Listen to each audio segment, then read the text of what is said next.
Oh, all right. Okay, Shimoelai Abirei Lev Harachokim Mitzdaka. So it says in Nach, this is specifically in Shaya, listen to me, O fierce-hearted ones who are far from righteousness. Don't ask me at this moment what that means, because you see there are two diametrically opposed opinions, whether these are referring to tzaddikim or it's referring to bad guys. Rabbi Shmuel, the explanation of this verse is a matter of dispute between Rav and Shmuel. Rabbi Yochanan, Rabbi Elazar, and some say that actually this argument is, or dispute is between Rabbi Yochanan and Rabbi Elazar. Chadamar, one of them said that the verse means Kol ha'olam kulo nizanim b'tzedakah, that the whole world, one says the whole world is sustained through the righteousness of the Holy One, blessed is He, which we know anyway. V'heim nizanim b'zroah, but the fierce, right-hearted ones are sustained with the strength of their own merits. So what we're going to have to understand is, wait a minute, these either good guys or bad guys, either the tzaddikim or perhaps Babylonians, or we'll find out whoever they were. Those people are not sustained like everyone else through Hashem's tzedakah. They actually have to earn it. They have to earn it together. And the other one said that it means kolam kulo nizanim b'schusam. The other person says the entire world is sustained in their merit. Well, that's going to make a lot of sense if we're going to say that the fierce-hearted ones are tzaddikim, that the olam is we get it because of them. To say that because of the bad guys, I don't think it's going to go. This is really cool. But these tzaddikim, let's say it's tzaddikim, whoever they are, the fierce-hearted ones, they are not sustained even in their own merit. All right, which reminds me of a quick story. I have to say, one day when I was in practice, I did a house call on a famous Kabbalist, who he was one of these chachamim, I forget his name, who could see the future, and he asked me to do a diagnosis. So I did the diagnosis. I think I told the story once before, and he said, well, how long would it take for me to get well? So I said, probably 7 weeks. He was in his 90s. This was like 30 years ago, I think he went. And he said, oh, wait a minute. He says, but the last doctors I asked said the same thing. It would take 7 weeks. And I said, well, first of all, why didn't you tell me I'm your second opinion. You saw first doctors. It would have made it a lot easier. So he said to me, but they told me the same diagnosis as you. I want to see if a different diagnosis. It's not a joke. It's true story. So I said, he said, but they said 7 weeks. Now 7 weeks came, I'm not better. That's why I called you. So I said, I thought about it. I said, look, what you have is common amongst young people. To tell you the truth, most young people get better in 7 weeks. We don't have a statistic how long it takes for someone 95 to get well. I said, so maybe by you, it takes 3 times longer. And I said, but I have a question. Aren't you a seer? Can't you see the future? She looked at me, yes. So I said to him, I said, so what are you asking me? Ask yourself, when are you going to get better? I didn't mean to be chutzpahdik, but that was my question. So his answer to me, I can only see the future of other people. I can't see my own future. So this kind of story reminds me of this, that their schus is not enough to, that they can't rely on anyone else. Anyway, I don't know if that really is analogous, but it's a good story. To Rabbi Yehuda Amarav, in this situation, and this second opinion, is that Rabbi Yehuda said in the name of Rav. Dama Rabbi Yehuda Amarav, for Rabbi Yehuda said in the name of Rav, B'chol yom v'yom, each and every day, Askol Yotzeis Me'ha Charev Yameres. The heavenly voice issues from Mount Charev, that's Har Sinai, and says, Kol ha'olam kulo nizanin b'shvil chanina b'ni. Listen to this story. So he says the entire world is sustained for the sake of Chanina, my son. The Chanina b'ni, and my son Chanina, Dailo b'kav Charuvim. He's satisfied with a kav of Charuvim. I mean, he eats like almost nothing, but the whole world is Yotzi because of his chus, which would support the first interpretation gave. all right, of tzaddikim. Me'erev Shabbos, l'erev Shabbos, so he can last the whole week on that minimum food. The preceding opinions interpreted fierce-hearted ones as the righteous people, which we kept on saying. The Gemara now cites a conflicting view. Hold on a second. Don't touch it. Listen, what? Ufliga to Rabbi Yehuda, and these opinions disagree with that of Rabbi Yehuda. Remember, there's the opposite opinion, who holds the fierce-hearted ones refers to the wicked. I'm a Rabbi Yehuda, for Rabbi Yehuda said, Mana bireleit, who are the fierce-hearted ones? Guvoi tipshoi, the foolish govoi. So he's describing a people, which actually Guvoi is Gibeonites. I guess that's Giboni, all right? I'm a Rabbi Yosef. Rabbi Yosef said, Teda, you should know that they were wicked. The halo igare giyura minehu, for none of them ever truly converted. All right? So you have to, there was, at that time they put some stick, they wanted to not get destroyed by Yeshua, whoever it was, so they made some deal and they said that eventually nobody ever converted, despite seeing great things. Amar Rav Ashi said, but they must have mechasya abire lev minhu. He gives a different tie to these fierce-hearted ones is. The gentle residents of the town of Mechasya are the fierce-hearted people. The Kachazli Yikara Deraisa Trezim B'Sheta. For they saw the beauty of the Torah twice a year. Below Kami Gayer Giyore Minehu. And yet not one of them ever converted to Judaism. So what was it? Before Rosh Hashanah, before Pesach, there would be great speeches given there. And it was like miraculous. This was like in learning before the Yantif. They didn't do it before Shavuos because Shavuos was only one day. But all these people come, and guess what? I don't know if anyone here ever remembers seeing a Raiders of the Lost Ark with this fire at the end, like comes out like to the heaven, who devours it. Well, just like in the base of Mikdash, a fire came down from the heaven, all right, and came down. They would see a fire come down from above, right down, okay? And you know what? That should make anybody want to convert. I mean, give me a break. If that ain't going to convince you of fire from heaven, what's going to convince you? We need a prop. All right, take out a coin. It says, as Rabbi Manis Friedman says, on the coin it says, in God we trust. Hey, if you can't trust God, who can you trust? Okay. Although we learned in the previous Mishnah that a groom is exempt from reciting the Shema, our Mishnah stated, Imratzel across. You know what? You're distracting me, all right? If a groom wishes to recite the Shema on the first night following his wedding, he may recite it. He probably says it because any groom that's going to want to do Shema on the first night, but this guy obviously is in La La Land. All right. Rab Shimon ben Gamliel says, however, not everyone who wishes to take the good name of one who is pious and meticulous in the performance of that commandment may take it. So but it doesn't apply to everyone. The Gemara analyzes the dispute between Rabban Shimon ben Gamliel and the rabbis in our Mishnah. The name of the Rabban Shimon ben Gamliel, Chayish Liyahara, is this to say the Rabban Shimon ben Gamliel is concerned about the appearance of haughtiness? What do we mean haughtiness? In other words, here's a guy, he's a groom, he's got a bride, she's the most beautiful one around there, everyone's singing. And what does he want to do? He wants to cover his eyes and say Shema. Why? Because he thinks he's such a tzaddik, and it appears that he's haughty.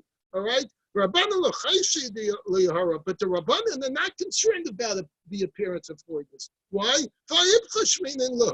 He says, but wait.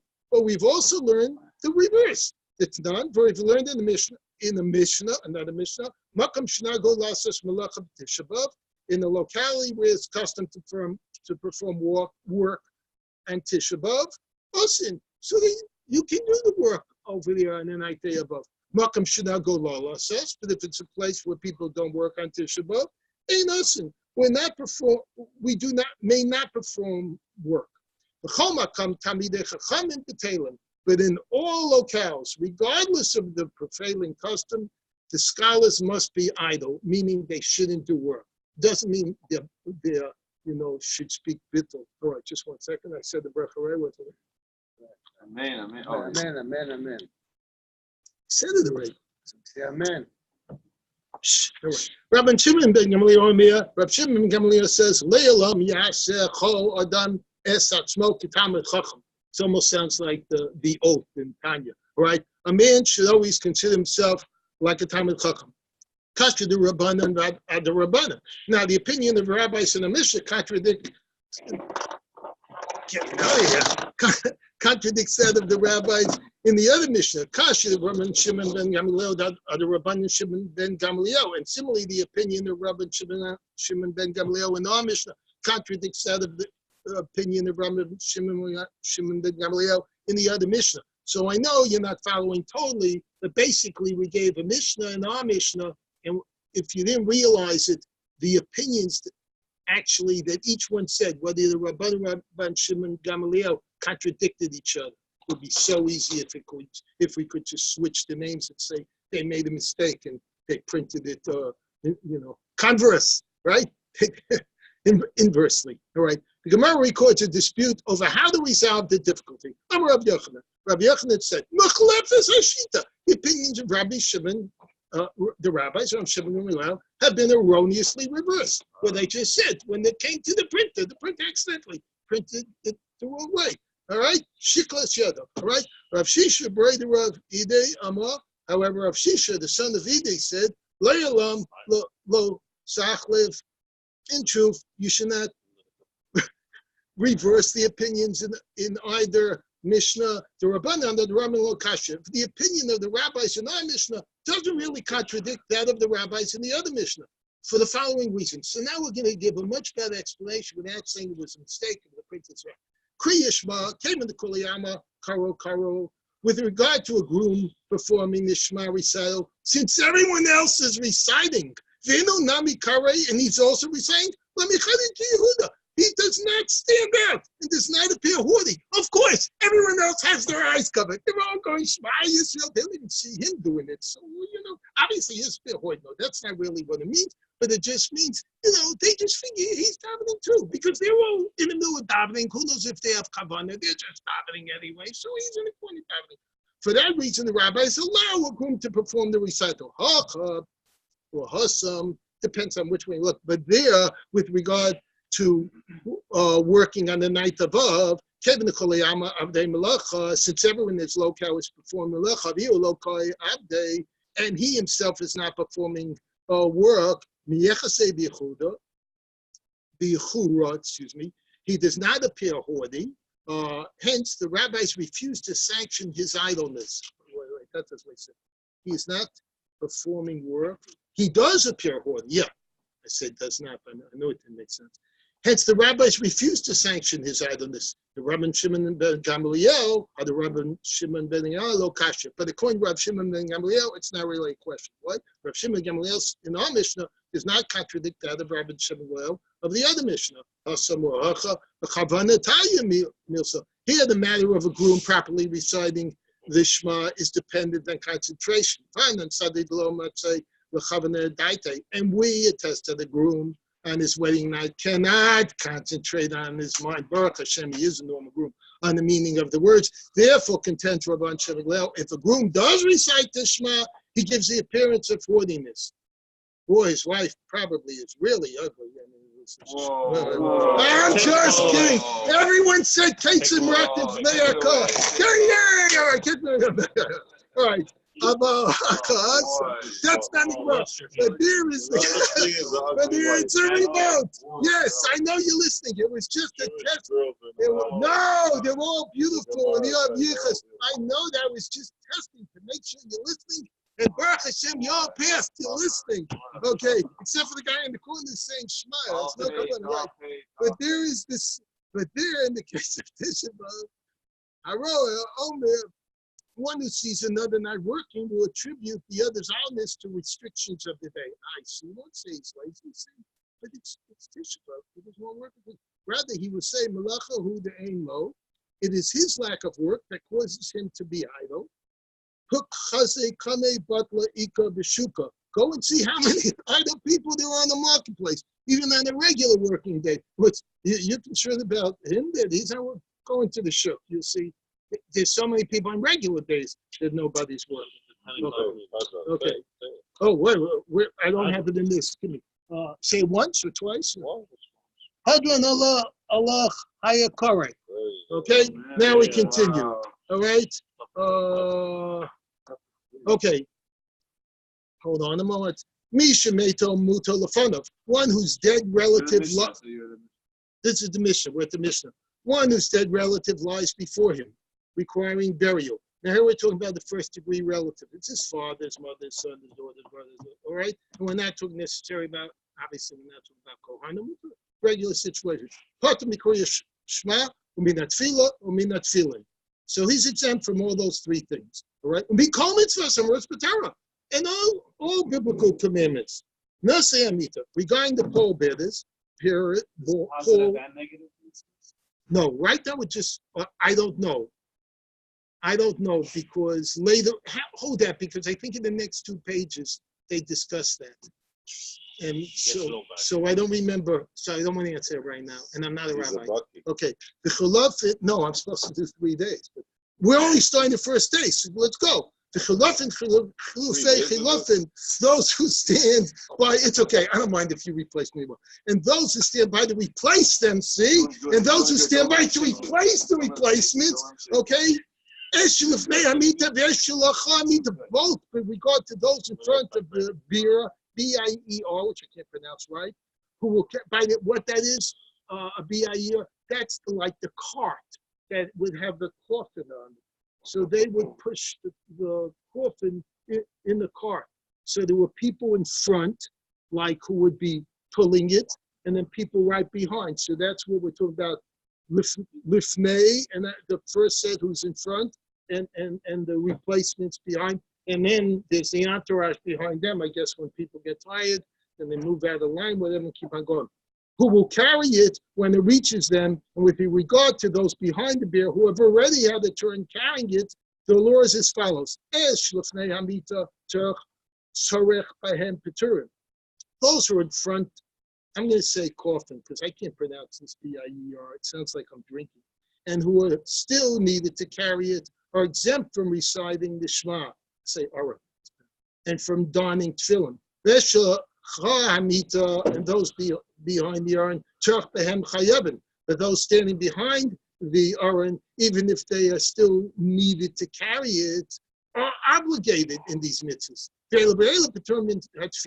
And either way, everyone is part of tefillah. Why? Because tefillah is basically midrabanan, okay, and therefore they're patur to begin with.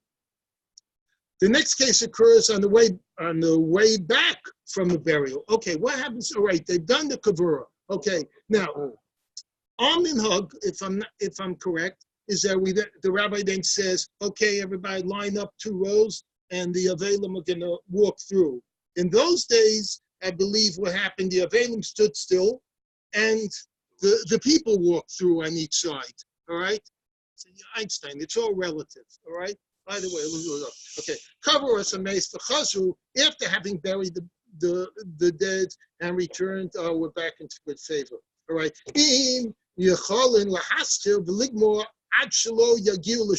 All right. You're running. All right. You're parked in that parking spot. All right. It's a far run to make it to the line. All right. And you're going to say Shema while you're running. I don't know. Can you start it? And if you feel you can start fishing before you get there, if they can manage to begin and complete the Shema recital before reaching the road tour for consolation to the mourners, say, I think we say that at that time, or do we? Or not? What? We do, yeah.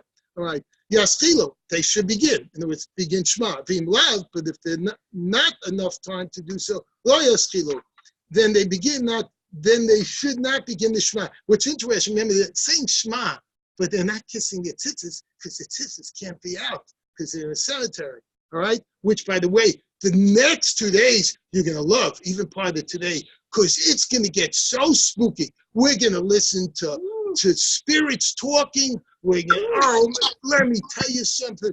This makes Disney Coco, this makes Goyish Halloween like nothing. Well, you should stay tuned. Okay, home to be sure. What?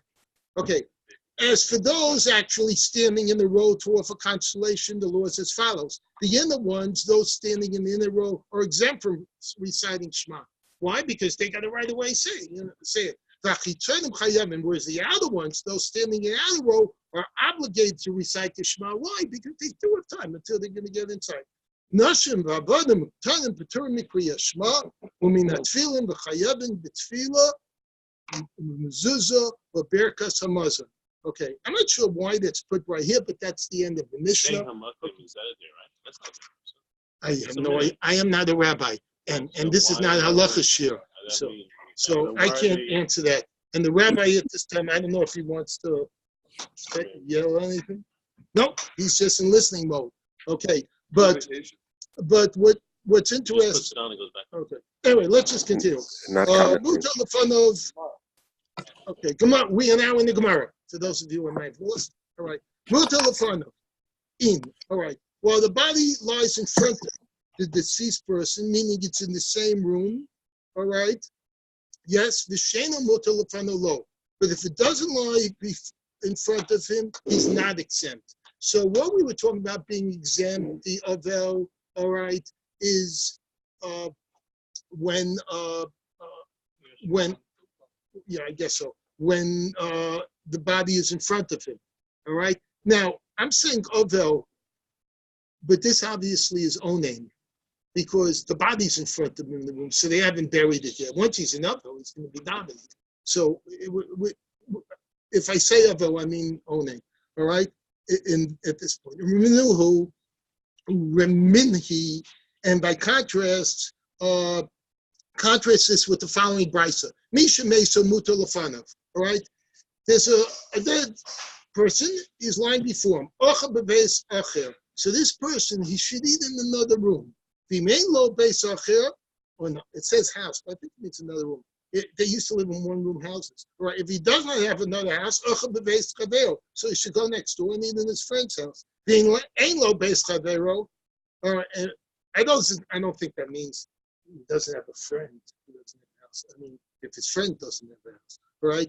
And if he doesn't have a friend's house available, they makes a partition and between him and the deceased and eat. Right? But if he has nothing with which to make a partition, he should at least turn his face away from the deceased and eat. That sounds very similar to somebody who can't wait to take off their tefillin when the Aron Kodesh is still open, so which you're not supposed to do. They say, so you turn around the back and when the Torah is out, when you take your tefillin. It's not good. I know, but I'm saying it just reminds me of this. Right. They know Mesa. All right. Then it's not a lot of shit. They know Mesa. Take it back. They know Mesa. I mean, they not eat while reclining. All right. Does that mean in case it was patient? No. So, need a napkin, please. Thank you. All right. So, I have a question just for you to ponder, because again, we'll answer the next page or two. Aaron, I can't believe you're so quiet. All right. Thank you. All right. Is that, we do. Absolutely. So that, absolutely. Viskus and Refuah Shleima, give me a package, of Yochanan, Yosef ben Yamin, ben Kochava, Yisharab, Refuah Shleima. Yeah. So guys learn well. All right. V'eno ochel basa, or he may not eat basa. V'eno shosa yayin, v'eno mevarach, and he doesn't make birkas hamazon. I guess to talk about the beginning of birkas hamazon, which is midoraisa. V'eno mezamin, and he's not part of a mezumin. Now, what I want to say for you to ponder is he not doing it because the mace can't do it, just like you can't wear tzitzis? Or is he not doing it out of respect because the mace can't eat? It's essentially the same thing. Or is he not doing it because his stomach, it's not covered? I don't know the answer yet, but we're going to get into all these things about what you can't do in front of Mason. And then you got to wonder, is it from our end not to be respectful, all right? Or is Mamish the mace really disgraced by what we're doing? Hold on. Well, is it like tzitzis where they shouldn't be embarrassed? But again, is it for something for us to learn? Or we're going to see in the next couple pages, are they really know what's going on? Ooh, it's getting really good. Let me just tell you. Okay, all right. Vatanya, didn't we learn? Hey, listen, sometimes I could accidentally move the wrong thing. So if I hit the wrong place, are we up to Vatanya? Yes? It was true in the Bryce, Hamishames Hames? We're up to the spooky part. Is that what we're up to? Yes? Hamishames Hames? Put up your hands and go, woo. Yes? Someone tell me. 18A1. Okay. What if you're guarding the dead? Afapisheno mace. That doesn't mean meso. I'm sorry. No, he didn't die. No, even though it's not his relative. All right. The guy works as a shomer. All right. I skipped. All right. So that's where it jumped. All right. Where am I going back to? It must be the spirits that are. Tell me which. Show me in the. You were just finishing this part. Show me in the Gemara where I'm up to. You were just finishing this. Okay, the page before. Hold on a second. Preview. No, I just said. Ramino. Start from here. Read it real quick. Ramino. Misha Mason. He said, "Oysa mechitza right after you're like the last line of the last line of the Gemara. Yeah. About base chavero. Oh, I did say it. Said Right, and then continue. Eno davar lasas mechitza. Right. Ve'eno meita v'yochel. Ve'eno lecha basar. Yeah. Ve'eno mevarech. Ve'eno mezamin. He's not part of mezamin. Is that the end of that page? Yeah. Okay. I said it fast. You guys didn't even hear it. Okay. Vatanya, on top of Yudches Amud Aleph, which is where I was supposed to start today. We're 35 minutes behind. Okay. Vatanya, but it was taught otherwise in the Brayso. Mishames Hames. So one, he's a shomer. No, you're skipping it again. 18A1. I know what he said.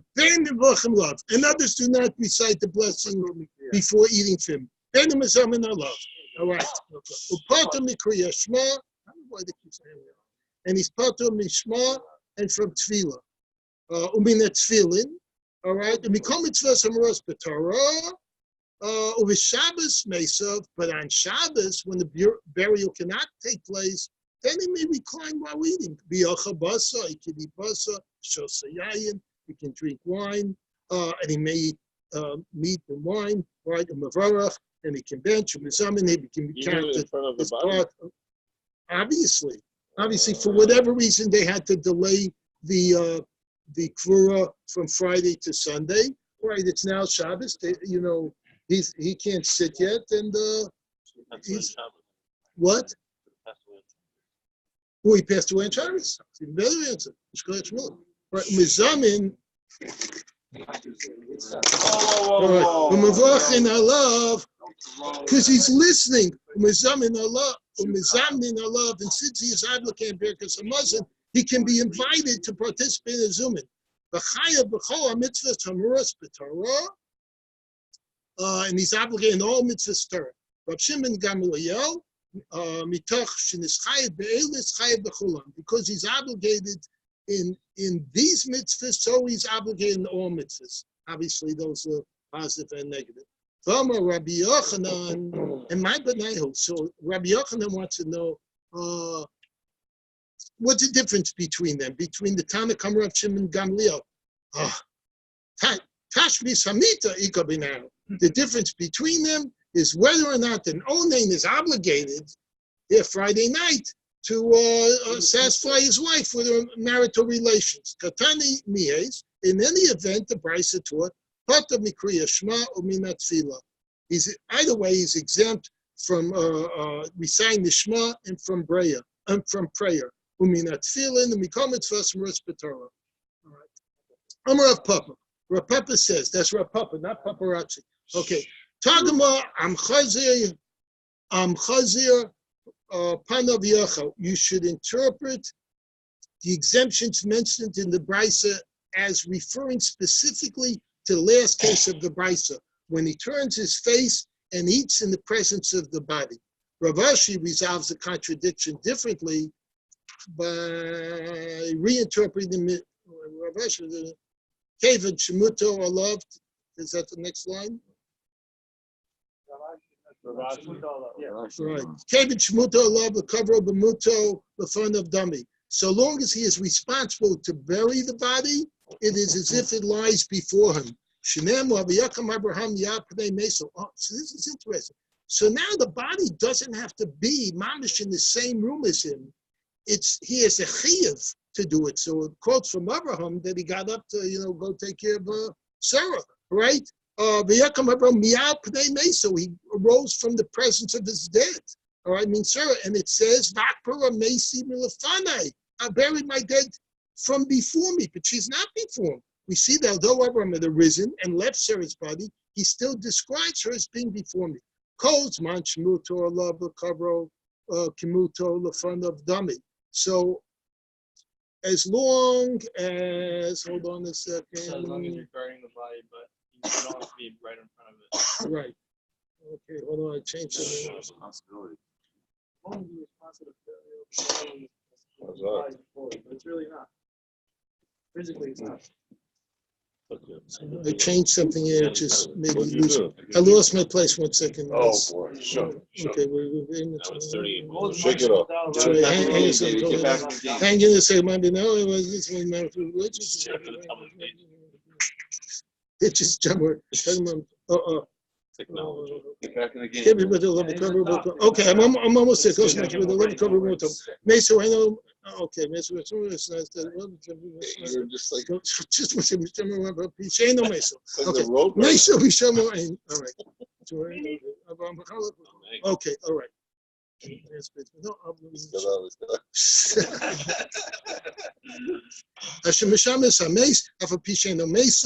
did we do that yet? What? Yes. Okay, all right. Okay, Mishamo Afa Pisheno Meso. Meso Api. You like a Meso Mishamo. Shul Mikriyat Shema. Meto Mishamo in. All right, there's a row of a Mahalach. Oh, that's what we're up to, right? Yeah. Okay. Meso Mishamo in. All right. The law is yes. Both someone whose own dead and relatives require burial and someone who is guarding. Mesa in, ava meshamer loy. Above. Higher. 3 lines. That's what I'm Where's asking. dummy? Oh, I know I'm a dummy. Hold on a second. Hold on. Mesa in, ava meshamer loy. Technology is good when it works. What is here? Hold on a second. Are you Yeah. allowed to say Yeah. that? No. Mesa in, meshamer loy. This was my mistake here, splitting it. Show me it right there. Yeah, so Mesa in, ava meshamer loy. Okay, hang in there 1 moment. Forgive me for this technology. Meso in, Mishomer alone. We're right before the time. Wanting to go. We said rough papa, right? Oh, Meso in. I got it. I'm cool. Sorry about that, folks. Technical difficulty. Meso in of a Mishomer lo. All right. So we said from the Mishnah, the merchant said, yes, someone whose own dead relative requires burial, he's exempt from Shema and other mitzvahs. But the Mishnah implies that someone who is just a shomer without going a shomer, but it's not his family, he's not exempt. Vatanya, then we learn elsewhere, Meshamas Ames, when there's a shomer, no meso, even if the dead person is not his own relative, Potter Mikriya Shema Minat Fila, all right, Ishma Minat Fila, and he's put from his B'chol Mitzvahs and Respatara, Mishamo Afal Pisheno Meso. Over there, the Gemara So the Gemara resolves this difficulty. The Mishnah and Brisa complement each other. The Brisa teaches us that if he is guarding the body, that he is exempt. The body is exempt even if the dead person is not his own relative. Meso Afal Pisheno Mishamro, and the Mishnah teaches one whose own dead relative requires burial is exempt even if he is not actually guarding him. Got it? So 2 situations. One where the guy is a shomer. He's a shomer of a body who's not his relative. The other is where the person is in front of his relative to be buried, but he's not the shomer. Meso Mishomer in. Now I'm up to right. All right. The law is that yes, But someone whose dead relative requires burial and someone who is guarding a dead body are exempt. Now we're getting. But someone who is neither, it's not his relative who's in front of him that needs to be buried, and he's not shomer, he's walking through a cemetery, all right? He's not patur mitzvahs. Fatanya, but was taught otherwise in the brisa, a person should not walk in the cemetery idly, it's for no reason. With tefillin barasho, all right, and he's got tefillin on in his head, the Sefer Torah, Bizro'o, and he's learning from the Sefer Torah in his arms. In other words, he should be doing this going into a cemetery. Came over mishum loe. All right, if he does this, loe glarosh cheresh osehu, he mocks a pauper, blasphemes his maker. All right, and we'll see what that means. Okay, because that's interesting words. All right, he mocks a poor person. And all right, for this mockery of the dead who cannot perform mitzvahs, to do this in front of them. All right, yeah. Hasam tachaba amas hudasur. There, in that story, it's in connection to prohibition of mocking a pauper. It is prohibited to perform mitzvahs only within daled amas of a grave or a dead body. Chutzla ba amas chayav, but 4 amas away, beyond that, he's obligated. For the master has said, Meis tafes arba amas, l'krashma, a dead body ceases the 4 amas insofar as prohibiting reciting Shema. But if you're Now, at a gravesite, it's from Sunday. That's a good question, because it's like 6 feet under. Right. But I guess it's from the surface area we're counting. It's a GPS. What can I say? I don't know the answer. But it's a good question. All right? Listen, that's an awesome question. Give him up. I don't know the answer. Or maybe because it hasn't been buried yet. It's right there. It's not a physical. Yeah, it's not. Okay, good. So now we're getting in the spiritual heebie-jeebies. Whereas here, in the case of someone who is occupied mitzvah guarding a body, he exempt even before Arba Amos of the body. The Gemara quotes the full text of the Brisa, the beginning of which it already cited. Gufa, the full text of Brisa reads, Hamashamas Hames, one who is guarding a dead body. Even though it's not his relative, he's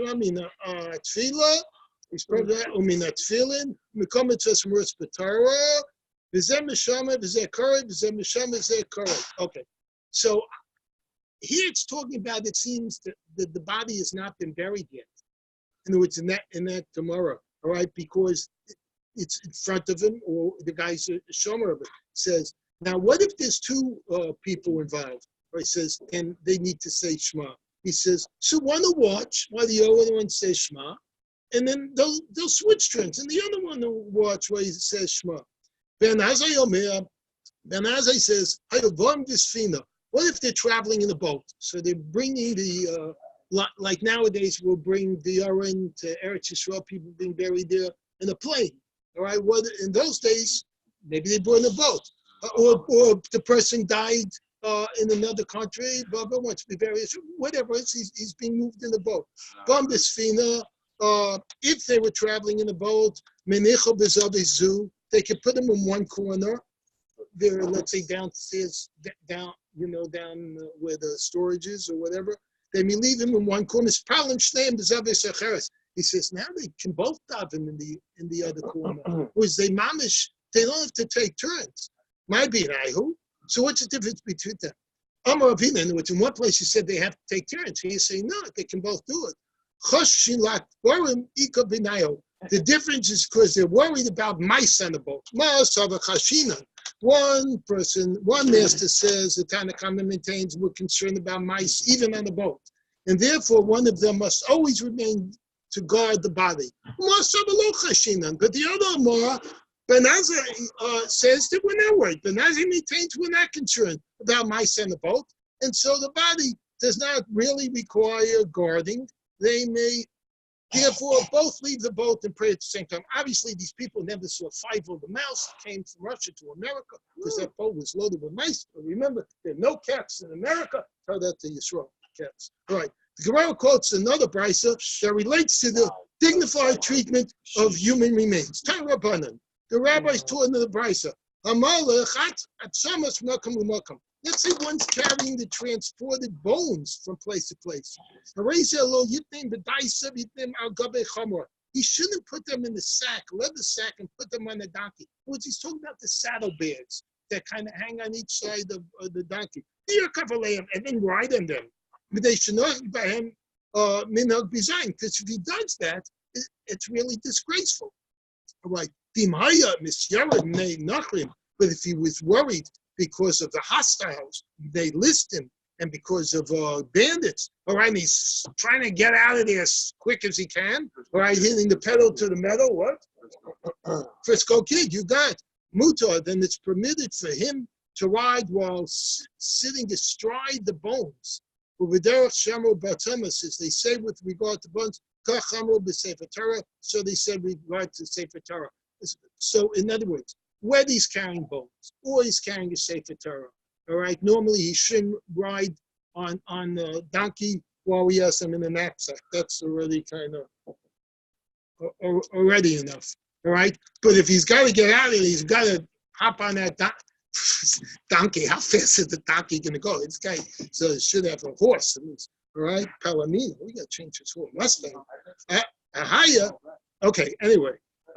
Ahaya, regarding which cases the brisa equating the treatment of Torah and that of human bones, because we just ended, it's the same whether it's the bones or the Torah. If you would say refers to first cause of brisa, which states the absence of danger, one must not ride astride the bones. Shita, it's obvious that the same applies to the Torah.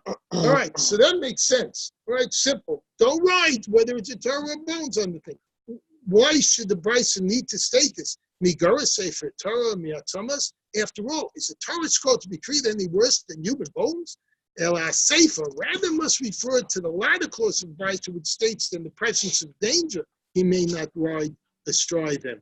Oh, but so it comes in the end, says no, he could. All right, that was at least that other opinion. Another ruling regarding showing proper respect for the dead. Amar Rechava, Amar Rav Yehuda. Rechava, that was someone's wife? Who was Rechava? Was that a rabbi? That's Rachel. Who's Rachel is by Yericho. The lady. So who is Rechava? This a man? Yeah. Okay, Amar Rechava, Amar Rav. Oh, I'm thinking of Brunya. I'm sorry. All right. Amar Rechava, Amar Rav Yehuda. Thank you for clarifying that. All right. That was Chaim Jewin. Yes, thank you, Reb Chaim Jewin. All right. Chava said in the name of Reb Yehuda, anyone who sees a dead body before transport from place to place and does not escort it, over mishum loig larosh cheresh cheref osel, transgresses the verse, one who mocks a pauper blasphemes his maker. We said that before. By the way, it's very interesting, but a lot of times you see on the internet or on the news they'll show pictures when there's a levaya nowadays of a policeman or a guy in military. You see people pull cars to the side of the road. You wonder who are these people, and they're standing there. They get out of their car and they wait. All right, and they're ex-military or the police, and you really see these. I've seen these pictures. People showing respect. So here is saying, you know, halavai, we should show respect. So if he should join the escort and the levaya. Ravasi said, Allah Bakasav Omer, regarding the scripture says, Maba Hashem chonen dao. He lends Hashem whoever is gracious to the poor, and umechabda chonen evyan, and he honors him, whoever is gracious to the destitute. Okay? Rabbi Chia, Rabbi Yochanan, hayashakli dasla, b'vei skvoros. This, it's interesting, the lesson, shakol v'yazal, because we use that in various places, and I think somewhere there's a Kabbalistic interpretation to this. But anyway, they were walking in a cemetery. Habikash kashtayat chels to Rabbi Yochanan. To mean that still Techelis to sign the tzitzis. Rabbi Yochanan's tzitzis were dragging over the graves. Obviously, they had very long tzitzis, all right? Amalei Rab Chia. And in those days, they had so many four-cornered garments. They had tzitzis on everything. So it wasn't like they could have just left their tzitzis, before they went into, because they had a lot of four-cornered garments on. They were in layers, all right? I read that somewhere. Amalei Rabbi, I heard somewhere. Amalei Rabbi Chia said to him, I'm sorry, I'm not, because of I don't have my glasses. Lift up your garment, today Shelo Yamu. Lift it up so that the dead won't say, listen to this, L'machar boin, tomorrow they will be joining us. V'achshav mechafin so, and now they mock us. Oh, this is scary. Did they mean tomorrow, or they were talking euphemistically? One day they'll be dead, but now they're making fun of us. Now, or if they meant tomorrow, how did they know tomorrow? All right, so now we're going to find out what the dead really know. And wait a minute, the dead are talking to each other? What's going on here? This is like really getting more. And now it's gone from our mind and showing respect to what's going on the other side. All right, we're now at the other side. Amalei. Rav Yonasan said, but do the dead know so much what is going on in this world? But I mean, they don't get CNN or Fox, for Haksif, but it's written, but the dead don't know anything at all. I get back. What? Fox is good. Take that back just because it's CNN. Amalei. Yeah, nobody likes CNN. All right. Amalei, Rav Chia said to him, in Karisa Lo Shanisa. If you read the verse once, you must have not reviewed it the second time. Shanisa Lo Shanisa. And if you read the second time, you certainly didn't review it the third time. In Shalisa Lo Pirsha Lecha. And if you read it the third time, you certainly didn't have someone explain it to you properly. So with this point, I want to just say, forgive me if some of the stuff I'm saying is not correct. But even though I read this at least once or twice, I didn't have anyone really teach it to me. Rabbi, sorry, all right, you can do the corrections. The only thing I did someone teach it to me was what I heard on the internet. Okay. Ki yamesim, all right, so ki achayim yodim she'amusu, all right? For the true interpretation, starting from the beginning, the verse is as follows. Ki achayim yodim she'amusu. For the living know that they will die.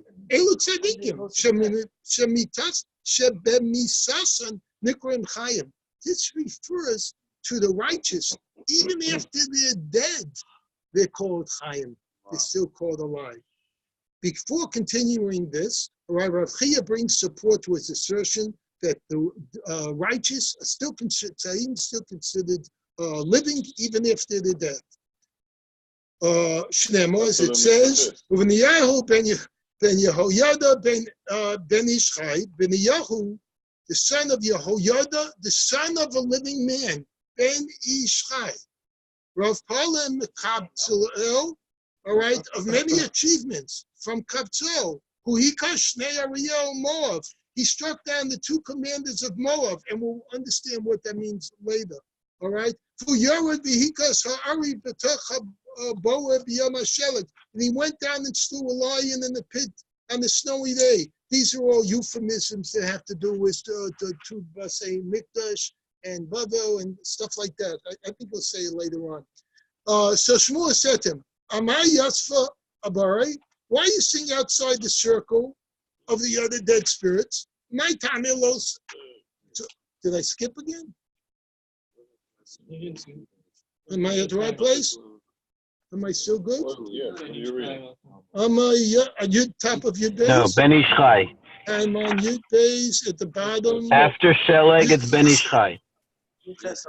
That's where I'm supposed to be? Okay, sorry. Yud Ches Amud Beis. Right at the top? Okay, it skipped again. That's a cool. Ben Ishchai. Okay. Are the rest of the world then considered dead? In other words, if you're not a tzaddik, you're dead? Ela ben Ishchai, rather, the verse means to indicate that Beniyahu was the son of a living man, in the sense that his father was so righteous, Shafilo b'misaso korichai, that even when he was dead, they still called him a son of a living man. All right? Does sound low, Meshichas. All right. A little. Rav. Totally. Oh, yeah. Rav. Rav Paulin, the Kapsel. I think it means that, like, his words, like Rashi, always, no, doesn't the person actually living? His words are living. Let's learn more before. It's All not right. Allah. Rav Paulin, Mekatzel. All right. Rav Chia continues to expound the verse concerning the Yahoo. Rav Paulin Mekatzel. He is a man of many achievements from Kapsel. Sheriba v'kibeitz poalim laTorah. This means they increased and garnered achievements for Torah. V'uhika shnei Ariel Moav. Now he's explaining what those psukim are. And he struck down the two commanders, Ariel of Moav, Sholaniach Kemoso. This means that his stature was such that he did not leave anyone comparable to himself. Lo b'mikdash rishon, the mikdash sheni. Neither in the first period, in the period of the first temple, nor in the period of the second temple. All right. Ariel, we've said before, it always refers to the thing. All right. But who you are, because Ariel b'toch habor b'yam hashor. I'm going to finish here. And he went down and slew a lion in the pit of a snowy day. Ikadamrei. Some say the Saba Gezize, the Varada, that he broke through pieces. Oh, this is just cool to stop on. They broke through pieces of ice, all right, on a cold, freezing day in order to go in Toiville in the mikvah of the freezing water. Because another people says they stud the entire Sifra, the very Rav, on the winter's day. All right. And we'll continue. And the dead people know nothing. All right, I'm sorry, a little bit behind, but Thank you so much. well, Thank you so much. because we started the half a page. Now you got to start thinking. Okay, What part of? I will catch up. I will catch up. I don't know That's what what you're every doing. president says. Give me another 4 more. Okay, have a good day. Do it right now. 4 more minutes. Wow. Roman Rogers didn't have me on a trophy. Which man? Somebody find my glasses, please. So help me. You've been doing this all by heart. Look at that. No, by the way, nobody uses tomorrow. This, even though it has my name in it, it's for anyone to use. Rabbi Stein. Just Okay, have a good one from Yerushalayim. Give him your. how do I shut this off? You don't. Is it just? Follows you. Have a good one from Yerushalayim. Follows you all day. Making sandwiches. Sandwiches. Making sandwiches. Hey, Rennie.